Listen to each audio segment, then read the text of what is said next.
everyone. I know for some of you, oh, okay. Good morning, everyone. I know for some of you it might be good, it might be the evening, so good evening.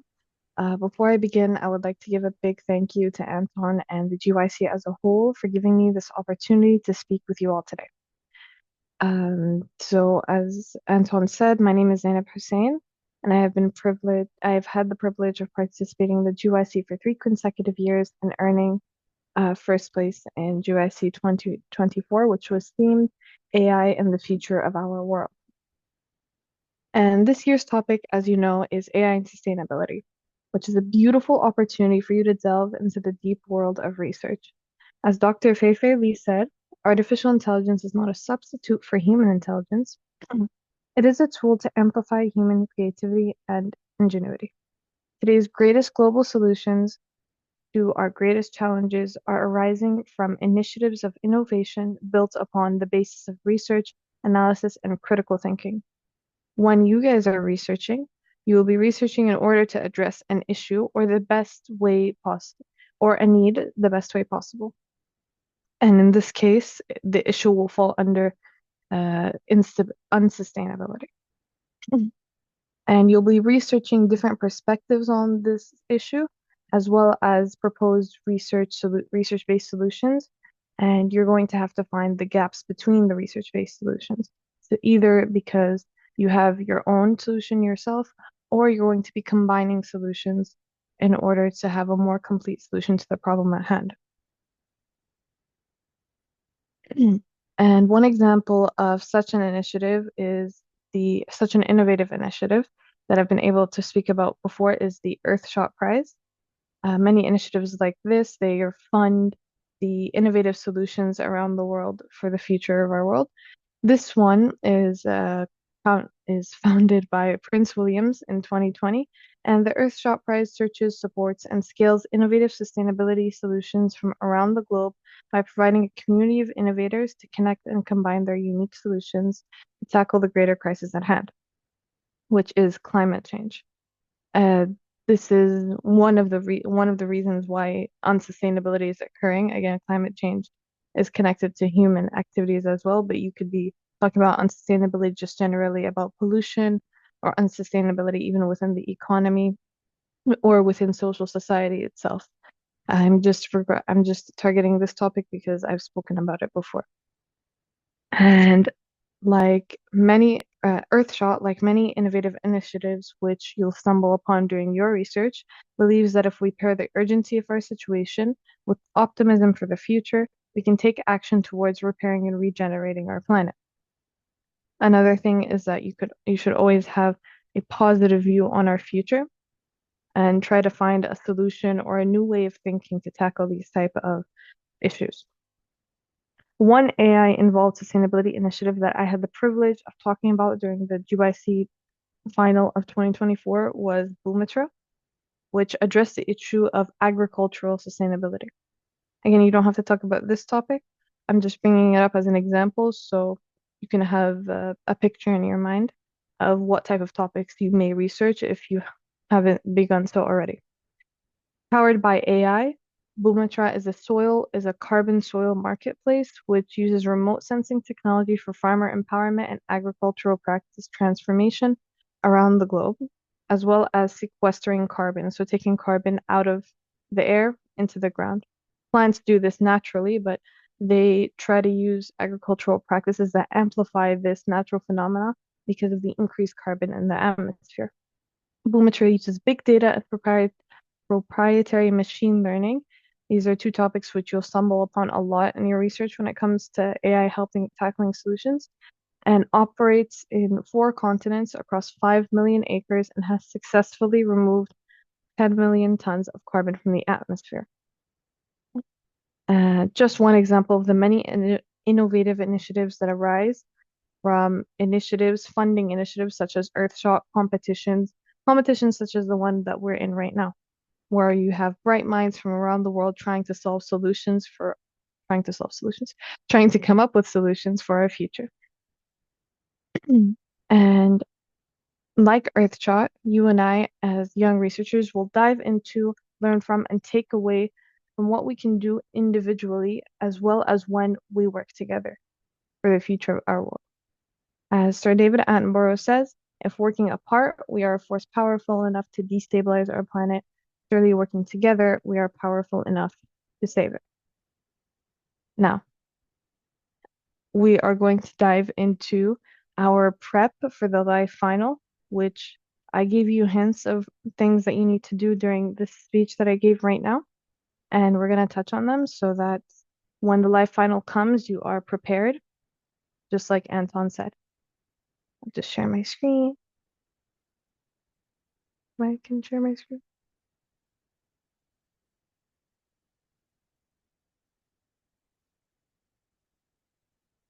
Okay.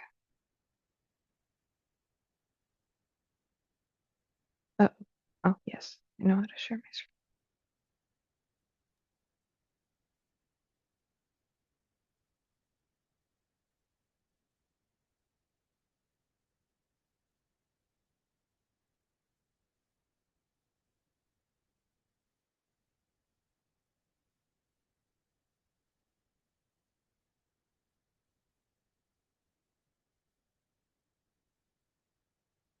It's not letting me share my screen. They not allow you to share? No. So I haven't received any requests. Let's see. Multiple participants share. Okay, one participant. Let me see. Let's see. One moment. Who can share? I think you can share now, right? Right. Right.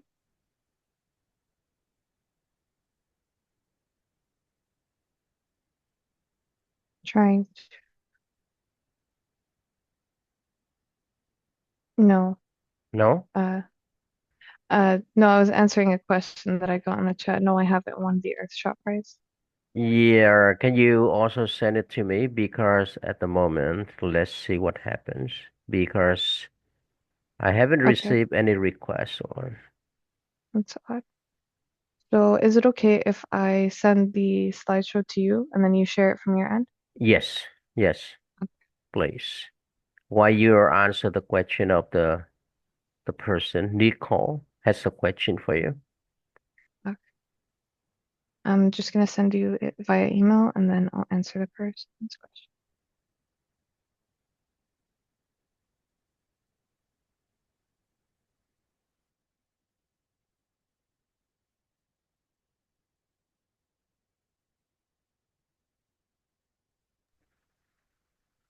There a Okay, I question sent it to you. from Nicole. Are you a winner of the Earthshot prize also? Oh no, I'm not.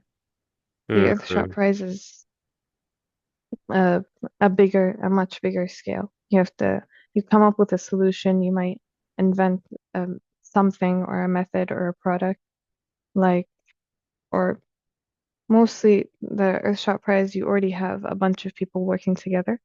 You already have a decent amount of people and decent amount of reach, and then you can get nominated for the Earthshot prize. If you go on their website, you can see the kinds of winners that get chosen.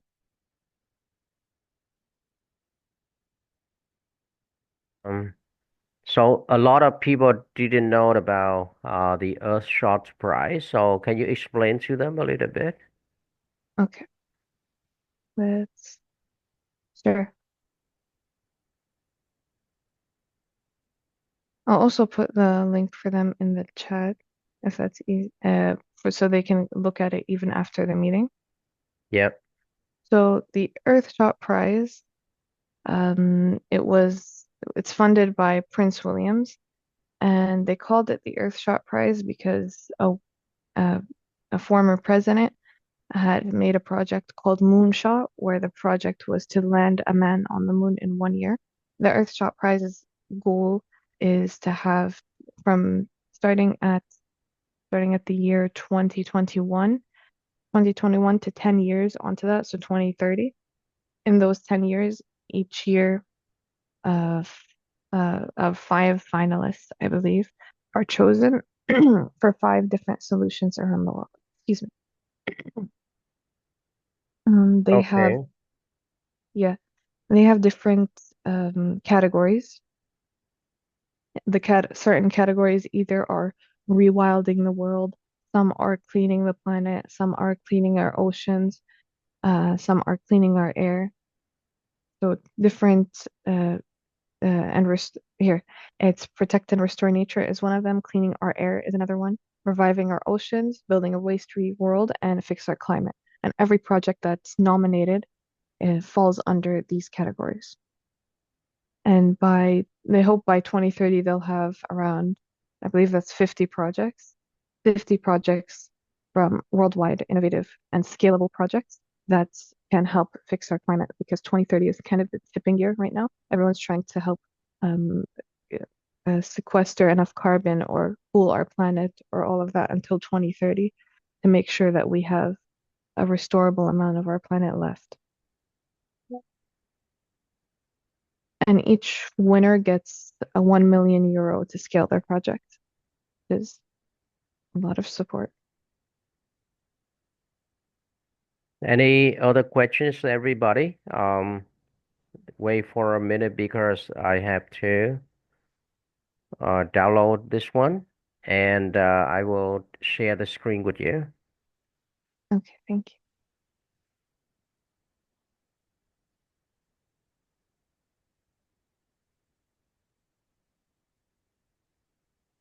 Okay, one moment. Do I need to download or share?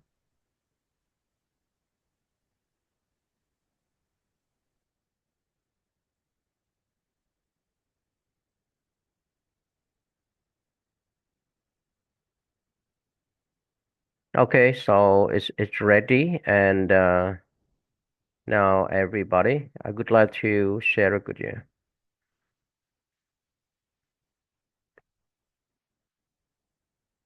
Okay, so hope you can see it.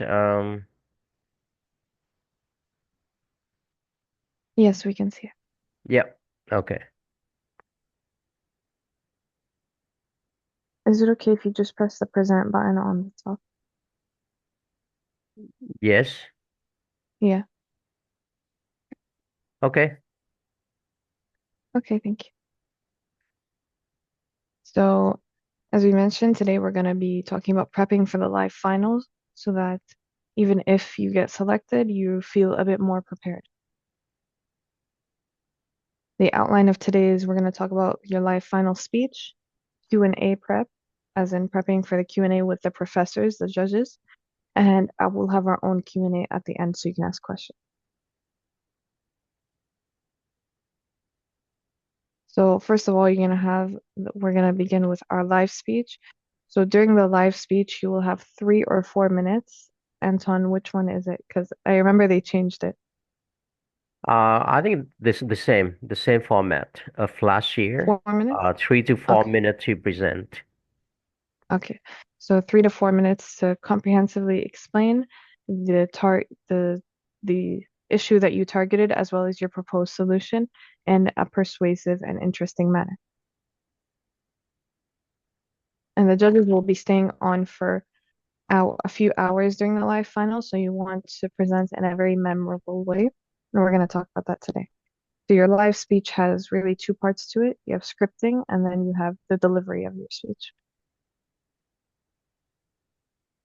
So there are a few dimensions, not the orthodox speech dimensions, kind of a different way of looking at it, which we're going to talk about the content of your speech, the structure, the persuasive strategies that we're going to scatter throughout, as well as the body language you want to associate with parts of your speech.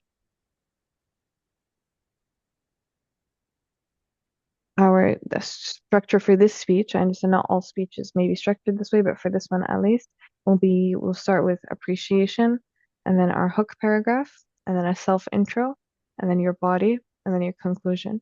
It's kind of like the burger that we were taught in school, but a different version of it. So your content.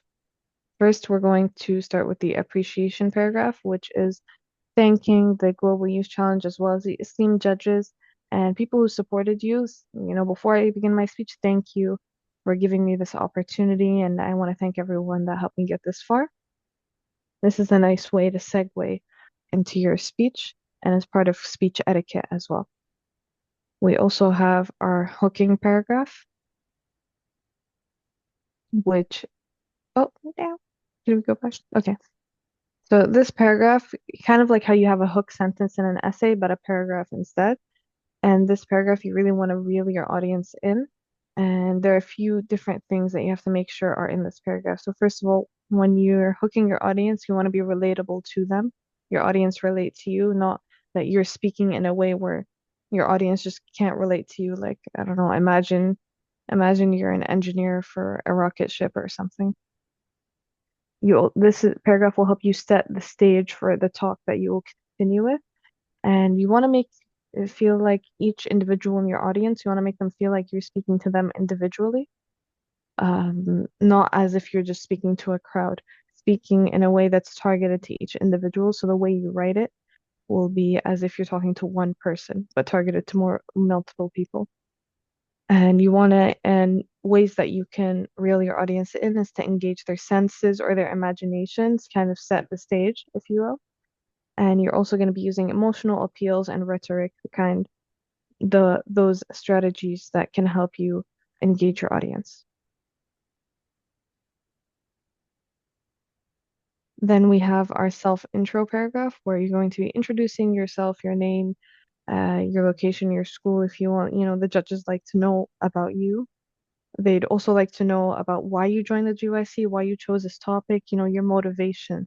That also helps know what you're thinking, the way you're saying it, what's behind your argument. And then that will be followed by your body. Your body isn't necessarily one paragraph, it could be multiple, but this is where you identify your target issue, where you do your thesis, your opinion, or your argument, whatever you want to call it, basically your solution. And you're going to be presenting your key points and your evidence towards that key points. Tips is to use real life examples. Judges very much like it when you're using a real life example, maybe a case study of a person or an example of how things are being applied in the real world, something they can touch.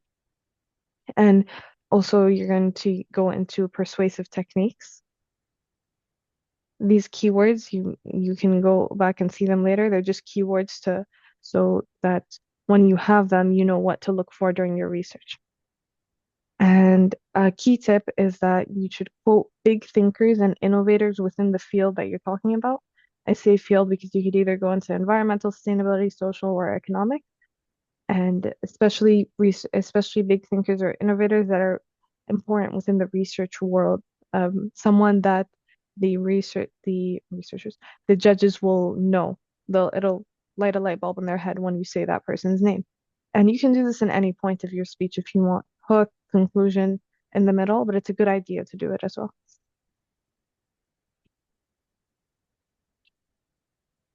I also quoted a couple of people when I was talking to you earlier before the slideshow, just so that you can get a feel of how you can mold it into your speech. Now you have your conclusion.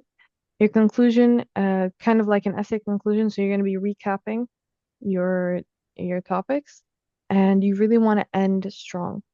Ending strong means leaving the judges off with something to think about, something that'll stay with them, a call to action usually, and something we can do as individuals, not a call to action that's like start your own business, earn $1 million, and save the world. Something that they can do in their daily life, something that's motivational to do. As the saying goes, think global, act local. Something that we can do, something that's, the SMART goals, specific, measurable, that we can reach.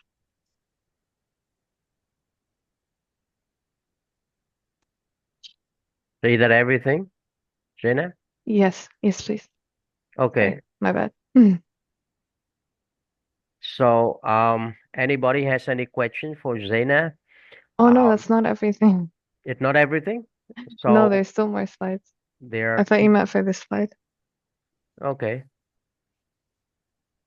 because it looked like okay, they're still We here. can stop here and then continue if you Oh, want to okay. answer a question.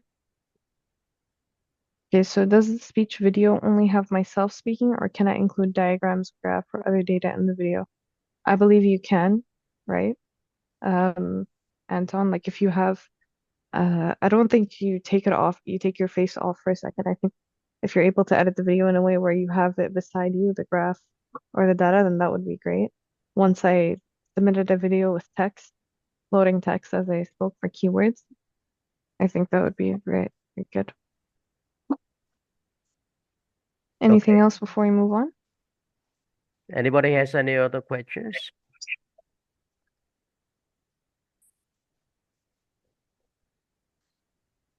Okay. Okay, let's move on. Okay. And the second part of your speech is your body language. So first of all, your face. So you want to emphasize the tones and emotions of the script of your speech with your face. Some people maybe they get a little nervous and they do the same face throughout the presentation, but you need to really use your face to emphasize certain words and emotions. When you're talking about something happy, happy, sad, sad, try to mold it with overlap it with your script. And then our hands, hands are also very important. So use your hand language when you're speaking, like I'm moving my hand. You're talking like this and you keep talking like this. We're already online, so it's already harder for the person to read you. And it's harder for them to engage because they're still looking at this box with your face in it. But when you're using your hands, you can feel that they can get a feel that, first of all, they're talking to someone who's engaged in what they're speaking, and they can feel engaged as well. And a tip that you can do is to assign certain hand movements with specific words, keywords, like the future of our world or something like that.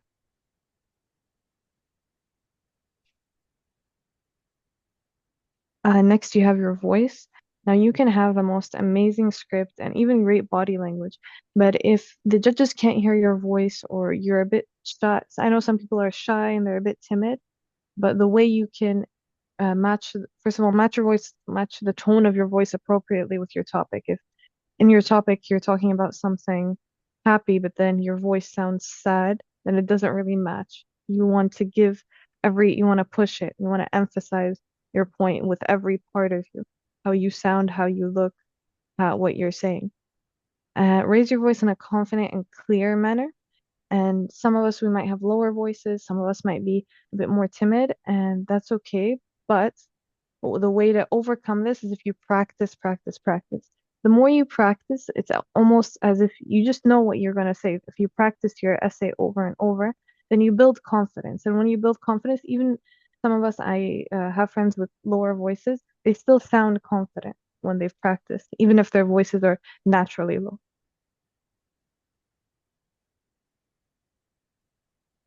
And we have our Q&A prep, so prepping you guys for answering questions from the judges.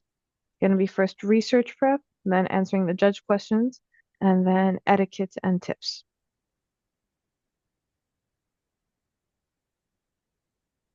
So research and Q&A.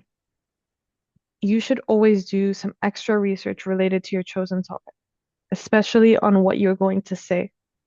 Or if you've written an artwork or written an artwork, if you've written a description for your artwork or written an essay or a writing piece, uh, do extra research related to that and related to the speech you handed in and related to the speech you're going to say. Because a judge can hear a word that you say, remember a word from your description or a word from your essay or writing piece, and they'll pick on that word, not in the mean sense, but pick on it as in they want to see if you have background knowledge on these statements that you put in, these arguments. So you're going to have to do research so you can build kind of this bubble around your chosen submission. It's always great to have statistics, places, and people. Like I said, real life examples. Judges really like statistics. Like, if you say this a million people in South America are conserving the Amazon rainforest, and they've conserved 10% since 2021 to 2022, for example. This gives a very specific and real life example of what you're trying to emphasize. It's not just a theory, or some people are doing it somewhere, it's happening. You can really emphasize on the topic. And depending on your topic, sorry.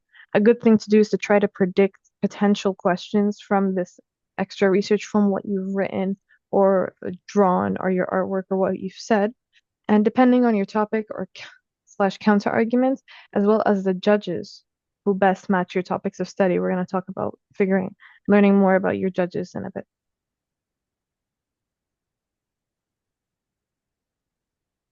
So a good idea is to present your speech to a few different type of people and see what kind of questions they ask you. Maybe your speech didn't emphasize on a certain point enough. Maybe it left off people curious, and you can get that very easily by presenting it to the other people and receiving feedback from them. And seeing what kind of questions they ask you will kind of stimulate the kind of questions that the judges might ask you as well. Also, it might be nice to do some light background research around the panel of judges that you're going to have, whether you're in junior or senior division. Maybe find a publication of theirs that can be connected to your work. You know, if they ask you a question and you pull that out, they would be just blown away. Or even if you just knew about that or you mention it later on, then it would it would be something that that would stimulate the judges and make them lean in more, knowing that you didn't do just a limited research, but you did some background research as well. Excuse me. Now we have some etiquette and tips. And first of all, when the judges ask you a question, you tell them thank you for asking that question. Thank you for asking that awesome, amazing, or interesting question, and you address them by name. Okay. For example, thank you for that amazing question, Professor Lee, you know? And then that's just the etiquette of answering a question of a judge. At least that's what I was taught when I was in the Global Youth Challenge. As well as when they ask you that question, after thanking them, repeat their question. Repeat it as they said it, and get verification from them that this is their question. Because you don't want to fall into the mistake of answering the question that maybe you misunderstood or you didn't hear all of it. Always get verification just in case to save time and to make sure that you're answering what the judges want. And this is also an opportunity when answering questions to use that extra research that you've done before, especially if your extra research includes statistics, includes places, includes people. It's a very good thing to do. I've used this before and it's very beneficial, and the judges know that, oh, you don't just have a superficial knowledge of your research. You actually went and did more about it. And these are some more etiquette and tips. So if you're asked a similar question twice, sometimes this happens, or a follow-up question that's similar, then refrain from saying, like I said, as I explained, as I mentioned, because it's not good question answering etiquette to say this. It's not a good way to answer the question. It's not, maybe your answer might not be wrong, but the way you're answering, there is a wrong way to answer and there is a right way to answer. And you're probably being asked a similar question or a follow-up question because you haven't addressed what the judges are looking for. So you wouldn't even need to repeat what you said before. You just want to take a second to think about what the judge is trying to hit on that you haven't mentioned. Also, when you're answering, do be mindful of your body language and use it to your advantage as well. Sometimes when we answer the judges, we might get a bit nervous and we're like, okay, the speech is over, and you put your hands down and you lay back a bit, but you still want to look engaged. So that even maybe if you don't have the fullest answer, at least you're fully engaged into what you're saying. I know some of us might get it is a bit tiring after you've done your speech, you take a deep breath, you're like, oh my God. But then we want to push it, last push. What, you have 2 minutes to answer each question, last push, so 4 minutes. And also be mindful of the choice of your words. That goes for anywhere, but especially when you're in the live fine. And none of that was to scare you, just to prepare you and make you feel that you have some information to base off of. And now we have our Q&A, and our first question just came in. Let's see. What I understand, we also need to include negative effects of AI in our speech also. Any recommendation on specific requirements of the cognition?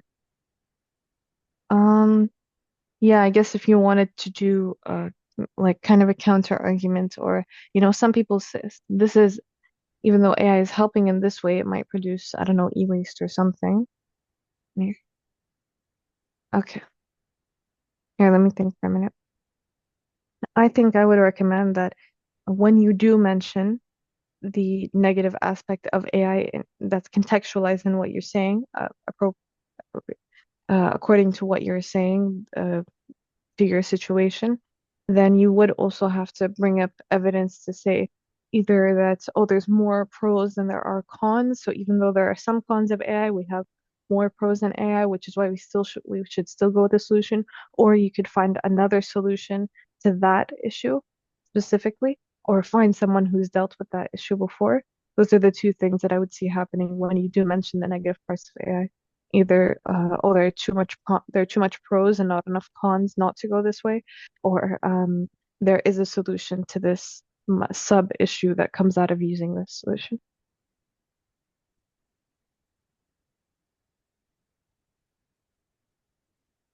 That's right. That's right. And anything can be negative depending on how it's manipulated in retrospect. Like you could look at any device, any tool, anything that we have, a fork, and it could be negative depending on how it's manipulated. But like I said, Dr. Fei Lee said, AI is a tool. Some people use that tool to the negative, but we want to focus on how we can use it as a positive and scale the positivity, the positive use of AI. Because first of all, in this competition, they do like you to focus on the positive side, because even though if we're pessimistic about the future, then it'll be regression. Pessimism isn't staying in one spot, it's regressing. I'm not saying that you're pessimistic, but even AI has negative tool, there's just so much positivity and positive uses that people are using it towards, like sustainable agriculture, like and the all these types of solution and sustainability and advancements. Now we do need the wisdom to use this kind of power. However, we can't not use AI. First of all, it's too prominent in the world to avoid using it. And even though some people are manipulating it, this is still an opportunity to save our planet, to build a better future for our planet. And this goes not only in this competition, but outside of the competition as well. And with any tool, not just AI. Did that answer the question, or would you like any more elaboration? Okay, thank you. That was an awesome question. Okay, so yeah, I just want to clarify a little bit about the question from Nicole. Yes, if you look at AI and sustainability at the topic, so sustainability has a lot of, positive meaning, right? We uh we do not um say that AI then it impacts on our life, but we pick the topic of AI and sustainability because we really want to look at more positive side of AI, how it can help to improve the issue of climate change that people all over the world are discussing, how we can improve our life and economically, financially, but sustainably. So focus more on the positive side of the matter of the topic. Even though, of course, you can mention because if you look at the slide that Zainab already shared with you, you always have the hook. The hook that mean you give some um something uh, that can get the curiosity of the people from the beginning, and then lead them to what you really want to say. So usually this is a persuasive essay or a persuasive speech. You can mention some negative aspect of AI, but that serve your standpoint of sustainability, of good things about AI. And in fact, these days, you cannot get away from AI, no matter what, right? No matter what you think AI should bring people to. But again, AI is still there and it is being developed so fast. and it will impact all aspect of our life. So, um, some people say, okay, in business, for example, if some of you are interested in business, you can talk about AI and business and how it maintained, the efficiency and the maintain the positive um aspect of doing business so that the world or so that the business industry can be better. So always focus on more positive aspect of the matter. That is my advice. Because if you keep mentioning the negative aspect, everybody know, most people know, right? And then the people will have very negative energy and then really bad image of AI. Why we cannot deny AI this day. Okay. I hope this help. Any other question out there? And just to comment on what you said and build on it, build off of it, could you confirm the deadline of the final submission by email this time? Okay, I could you believe the confirm deadline, the deadline and final submission by email this time? I think I already sent it to your email address. But I can repeat that. The email for email address for submission. That is submit. Very easy. Submit 2025 at theglobalu.org.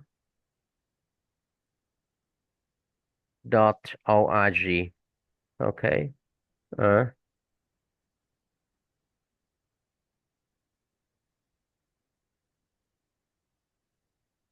so waiting room. Who is in the waiting room? Because let me check. oh, Uh, they cannot. They do not allow to me. do you have a limited amount of participants that you could add? I don't think so. No, they say waiting for a participant. Uh, I don't know who is still in the waiting room.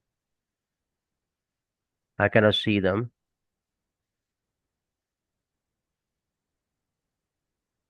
Okay. So I can repeat this, and then I can also send you an email to remind you to submit. But the email for submission is submit 2025 at theglobalu.org. And the deadline is extended to March 6th. So you still have exactly nearly um 1 month because today the 8th of February, the submission deadline is the 6th of March. So you still have like almost 4 weeks to prepare your essay and your video speech. Trying to practice a lot because when you are in front of the camera, especially some of you are using Zoom to record your essay and to record your video. Trying to follow the tips that Zaynab already shared with you, And especially those like will be shared with them, right? I think so because body language, right? Hand language as well as facial No, I mean you expression. recorded it, so they're going to have access to it, the Ah, slides. yeah, yeah, we are Okay. recording it. Okay. There's another question that came in the chat. In the video, may I include the artwork to describe it more easily? Now, to my knowledge, in the because I know someone who did the artwork for the Global Youth Challenge. The just description of the artwork was in the paragraph, and then the the video was the arguments, was just the arguments. However, Anton, if you have a different opinion on this, I'm not sure how this would work. So what is the question again? In the video, may I include the artwork to describe it more easily? You can include in the video. You can include the artwork. For example, as I said, if you um if you create a sculpture, for example, right, from garbage or something, because you want to talk about AI and climate change or environment, whatever. and you created a piece of artwork. However, when you really want to make a video speech, you can hold your sculpture and then you ask somebody to make the video of you and the sculpture. So feel free to do so because that is your piece of artwork, and you really want people to look at your piece of artwork, not only speech, right? Because you selected something difficult. That means you draw a big picture and then you can hold it and show at the beginning or at some point in during the 3 minute or 4 minute video speech so that people can see it, can feel it, and then you can explain more. So feel free to do it. Making sure that if you shoot the video outside, you need to have the microphone so that it's clear and loud. And I believe that it is even more comfortable for you to do so because without any piece of artwork or without any visual ad or something, it's very unnatural. So if I have a picture, I can imagine if I draw a picture, I put in the frame, and then when I present my topic, I can show, people my picture, and I can explain the details as well as the messages that I want to tell my audiences. Okay. You don't need to be in the Zoom all the time. You don't need that, right? If you feel confident, you can stand, but make sure that you are formally or you are tidily dressed. Okay. Maybe half of the body from the upper part, it should be good because like in the Zoom, you cannot see my legs, you cannot see my full picture, but at least in the real video that you shoot in your studio, for example, and then ask the cameraman to put it in a very good position where your face, where your hands, and where your piece of artwork are, Yeah. you know, clearly shown. Okay. Um, Yeah, there are Going back another to, question. there's another question. Okay. Could you send the link of Masterclass 3 dated 1st of February? I did not find this link in the email for your student. I didn't record it because that was also it was a question and answer. It almost the same as today.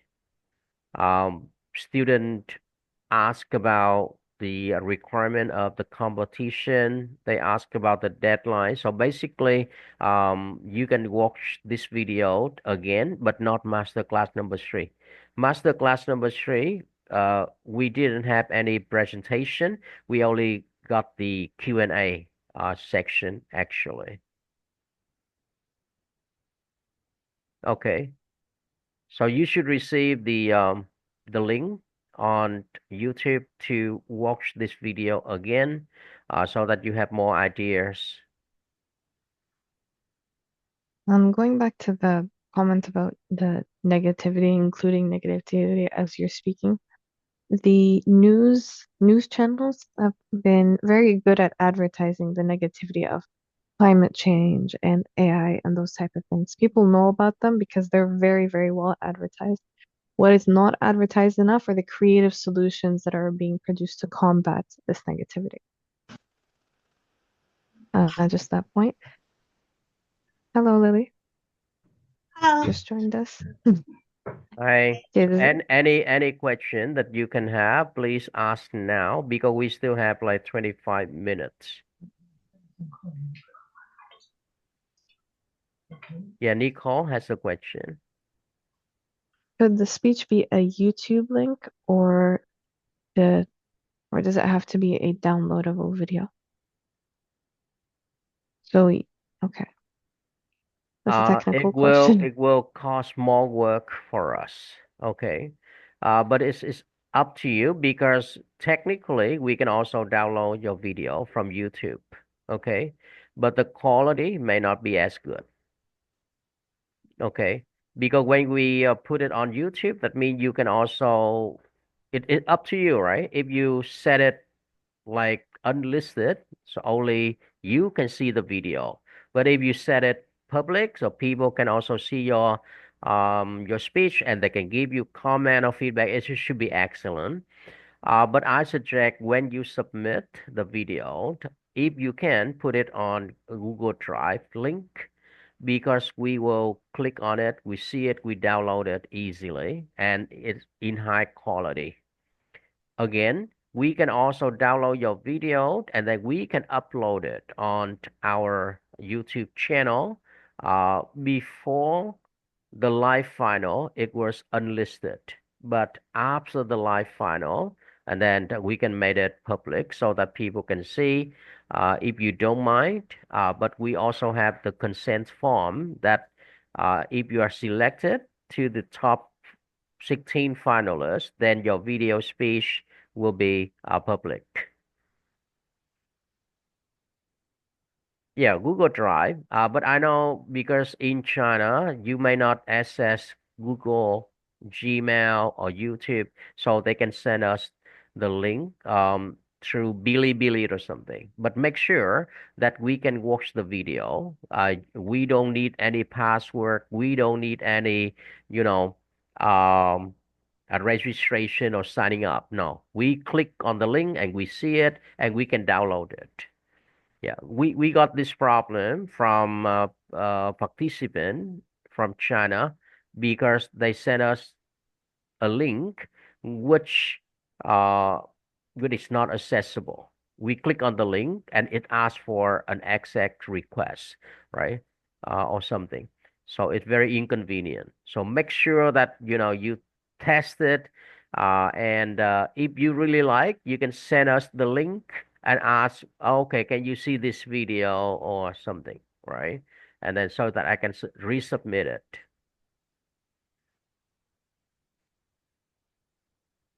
Also make sure like when you guys are downloading and re-uploading your videos, if let's say you're uh, using a third party or something to record your video, like a website or a specific app, then make sure that when you send it, it's still MP4. It's not, the quality is not degraded. Sometimes we forget to check if like what the quality is if you haven't tapped on the video to see for yourself. And just be mindful of that. Yeah, it should be like MP3. Yeah, because sometime I received a video with very low quality. It's like 1 MP or 1 MB, and then I can watch this, but it's not really clear.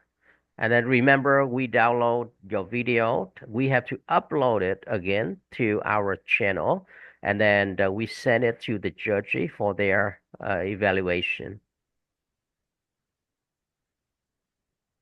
Any other questions, everybody? We still have like 20 minutes from now. Remember, this is the final section where we provide all the information you need for the competition.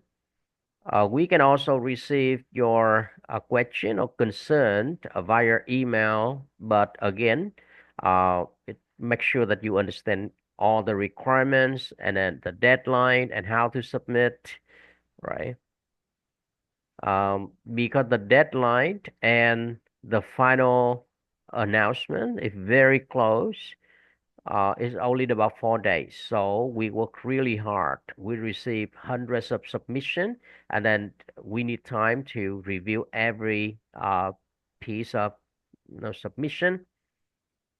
And we don't really have time to go back and forth after the 6th of March, right? After the 6th of March, we don't really have time to go back and forth and answering your question anymore. It's also the deadline for submission. And if you are selected to top 16 finalists, whether it is in either it is a junior division or a senior division, you will receive a notification from us. Like, congratulations, you are selected to top 16 finalists. Then we will send you maybe multiple emails to remind you to ask for your confirmation. on March 21st and March 22nd. It depends on your division that you are joining in. Okay. So, Zainab, you have another question. There- Okay. Um, so they're asking if I can give a brief overview of my artwork or solution so that you guys can get a real example. It's an interesting question. Let me see. Um, and during the GYC of 2024, my so I was it was the topic was AI and the future of our world, and I decided to narrow it down to how harnessing AI to sustain our planet. The solutions that I included, and each came with a real life project that's ongoing today. And the first one was how AI can help us better manage our waste, so better waste management, how AI can help conserve biodiversity, and how AI can help revolutionize sustainable agriculture. And I think if you were here in the beginning when I talked to you and I talked a bit about Boomitra, how they use AI and proprietary machine learning and big data to measure soil and create innovative create sustainable agricultural techniques so that farmers all around the world can first be supported, and second of all, so they can sequester carbon from the atmosphere. If you were here earlier and heard that. But basically, that's what I talked about. I narrowed AI in the future of our world to AI and sustainability, and I talked about agriculture, waste management, and biodiversity. You're welcome.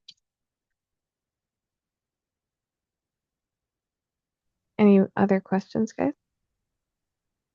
Okay.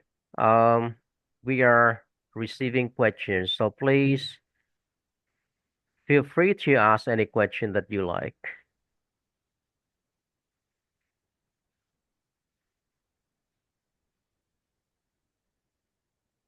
So in a couple of minutes, if you don't have any question, then we can end this section for um, tonight and for this morning. Then if you participated, if you sign up, you will receive email reminders whenever we have any updates. Yesterday, you should have received an email from the Global Youth Challenge, including the background of the Global Youth Challenge. It's like my background, so that you can set it in your computer or on your Zoom if you really want to use it for your video speech. Because I know many of you would choose to record yourself on Zoom. You know why? I understand it because you can put your script in front of you, right? Many of the participants, my experience has shown me that they will turn on the camera, they put the script in front of the computer, they pretend not to look at the script, but they are looking at it. We know it. No problem, because if you have really good XA and then you practice a lot, trying to practice a lot, you will also be very confident. You may sometimes have a glance at your script on the screen, but it looked very natural anyway. And as I also reminded many times, that if you are selected to the top 16 finalists, and then on the final day of the presentation, you will be challenged live. You will present live. You cannot hide yourself, right? And then you cannot read it from your script. You can also do it because again, this is the virtual competition. So in front of your computer, you can put your notes there, and you even use, somebody who support you behind or something. It doesn't matter. But the judge know everything. The judge know that it's real, it's fake, or you are supported by somebody at that time, and that is your real language or your real knowledge or not. In the challenging section, when they ask you question, So that is the reason why maybe we can, set up another meeting to, review everything before we announce the top 16 finalists so that we see that it's real you or something else or somebody else, right? But again, Uh, practice a lot and then practice makes success. And I know that sometimes we like to have key points, let's say maybe not our whole script, but key points of our script just to take a glance on and continue speaking.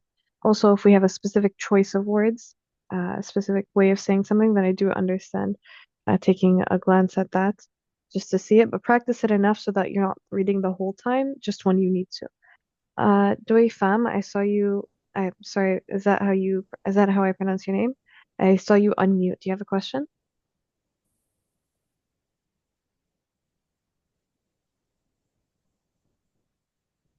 So if I you believe want it's to a ask, profile with the white if cap. you, yeah, so you can see some message, no?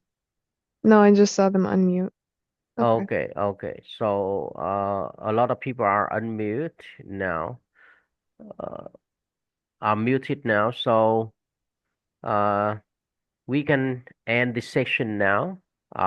Because it's late in some other part of the world.